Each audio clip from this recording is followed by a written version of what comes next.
আবার চলে এসেছে। এটা কি দেখেছো? এটা কি তোমরা জানো? যারা দেশের কে কোথা থেকে দেখো তো আমি জানি না, কিন্তু এটা কিন্তু খুব উপকারী। দেখো, এটা কিন্তু ছাড়ানো পাওয়া যায় আমাদের, নাহলে খোলা শুধু দেখালে বুঝতে পারতে। এটাই আমরা দেশে বলি গেঁড়ি, আর এটা গুগলি বলে, অনেকে কিমা মাংস বলে। এটা ছাড়াতে হয়। এ দেখুন জল বসিয়ে দিয়েছি, আর জলের মধ্যে না একটু লবণ দিয়ে দিলাম, এক্ষুনি দেখেন ছাড়ানো হয়ে যাবে, দেখাচ্ছি দিয়ে।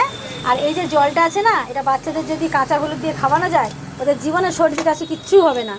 এ দেখেন গরম জলে আমি দিয়ে দিলাম, এটা একটুখানি ফুটিয়ে একটুখানি লক করে ফুটবে, এক্ষুনি নামিয়ে নেবো, দিয়ে আপনাদের দেখাচ্ছি কীরকম ছাড়াবো। দেখেন এক্ষুনি হয়ে যাবে। এটা কিন্তু খুব উপকার, খুব ভালো, এটা খাওয়াও খুবই ভালো, যেহেতু এটা জলের মধ্যে থাকে।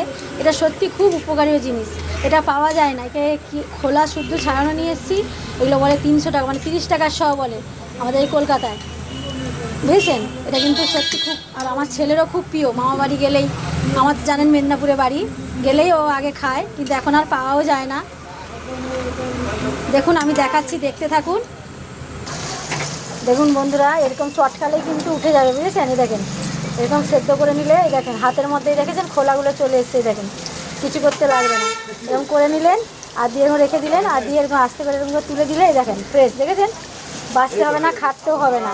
গরম জলে একটু নুন দিয়ে যখন ফুটিয়ে নেবেন, তখন কিন্তু এরকম হয়ে যাবে। দেখেন দেখেন আমি এখন তুলে নিই, অনেকগুলো আছে, তুলতে হবে চটকে। দেখেন বন্ধুরা, পেঁয়াজ কিন্তু লাল হয়ে গেছে, বুঝেছেন? পেঁয়াজটা লাল হয়ে গেছে। এবার আমি একটু আদা রসুন দেবো, অল্প দেবো। এটা যত হালকা খাবেন তত ভালো, তাও 1 চামচ মতন দিলাম, কেননা এটা আমি কষা কষা করবো। আমার ছেলে একটু ঝাল ঝাল ছাড়া খায় না, ও দেখবে কি বলবে বানালে। এটা রসুন না দিলেও হয়, রসুন না দিয়ে খাবেন আরও ভালো, উপকার জিনিস, বুঝেছেন? এটা একটু ভাজা ভাজা হোক, রসুনটা একটু ভাজা ভাজা হয়ে যাক। এতে দেখুন আমি কিছু দেবো না, হলুদ দেবো 1 চামচ, 1 চামচ হলুদ দিয়ে দিলাম, আর কাঁচা লঙ্কা দিলাম। খালি কাঁচা লঙ্কা দিয়েই করবো এটা, যদি বাটতে পারতাম, টাইম নেই, তাহলে খুবই ভালো হতো। এই টমেটোও দিয়ে দিলাম, দিয়ে এটাকে একটু ভালো করে কষাবো। এই কষাতে কষাতেই আমার ছাড়ানো হয়ে যাবে। এবার লবণটা দিয়ে দিই। দেখুন লবণটা পরিমাণ মতন দিলাম, 1 চামচ। কেন দিলাম? যেহেতু অল্প একটুখানি হয়ে গেছে, একটু আলু দেবো, নাহলে কিন্তু কুলোতে পারবো না। আলু আর মশলা আমি একসঙ্গেই কষাবো, কাঁচাই দেবো, আর এতে লাল লঙ্কা ফাল লঙ্কা দেবো না। এটা এরকম ভাজা ভাজা হবে, ততক্ষণে আমার গেঁড়ি তুলা হয়ে যাবে। এটা কষতে কষতে আলু আরে একদম কষবো, আর হালকা করব। আমার ছেলেকে বলবো না, এটা দেখুন তুলছি, আর একটা করে এরকম বেছে নিতে হয়। এবার তুলে নিলে এই দেখুন হয়ে যায়, বাছতে হয় আর কি। দেখাচ্ছি আপনাদের, দেখতে থাকুন।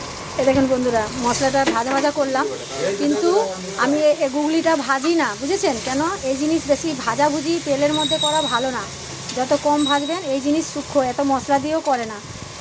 আমরা তো এখন একটুখানি দিয়ে করি, কিন্তু আমার ছেলে খাবে না বলে আমি এত মশলা দিলাম, ঝাল লঙ্কা দিলাম, কেন আমার ছেলে খায় না। আমি ভালো করে 6-7 বার ধুয়ে চটকিয়ে, আর এই দেখুন নিংড়ে এটা দিয়ে দিলাম, নিংড়ে দিলাম, সব দিয়ে কষাবো। মেন কষানো, এটাকে ভালো করে কষিয়ে নেবেন, কষিয়ে নিয়ে খাবেন।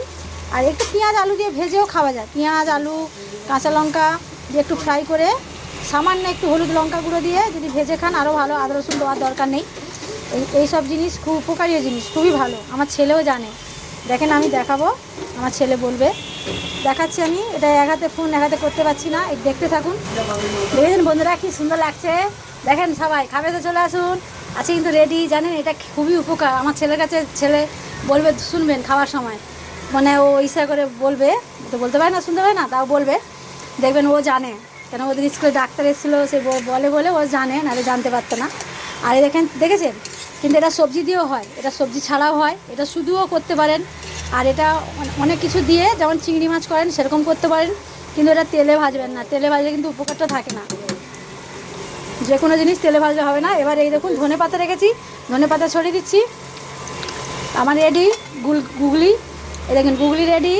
গেঁড়ি ভাষাটা বাজে, ওটা আমাদের মেদিনীপুরের ভাষা, ওই জন্য গেঁড়িটা বললাম না। দেখুন সবাইকে টাটা, সবাই ভালো থাকেন, সুস্থ থাকেন, সঙ্গে থাকেন। আর খাবেন তো আজকে চলে আসুন, হেভি খেতে, দারুণ খেতে, রুটি দিয়েও খেতে পারেন, ভাত দিয়েও খেতে পারেন, সব দিয়ে খেতে পারেন, খুব মজাদার। সবথেকে বড় খুব উপকার লিভারের পক্ষে, এর পক্ষে অনেকগুলো গুণ আছে, আমি ভুলে গেছি, অনেক কিছু গুণ আছে এটার মধ্যে। পেটের ভারী ভারী ওষুধের পক্ষেও খুব, লিভারের পক্ষেও দারুণ। যদি খেতে পারেন প্রায়, এর জল কাঁচা হলুদ দিয়ে যদি রস দিয়ে খেতে পারেন আরও ভালো, আর বাচ্চাদের না বলে যদি খাওয়াতে পারেন আরও ভালো। এই বলে শেষ করে দিলাম। সবাইকে টাটা, সবাই ভালো থাকেন, সঙ্গে থাকেন।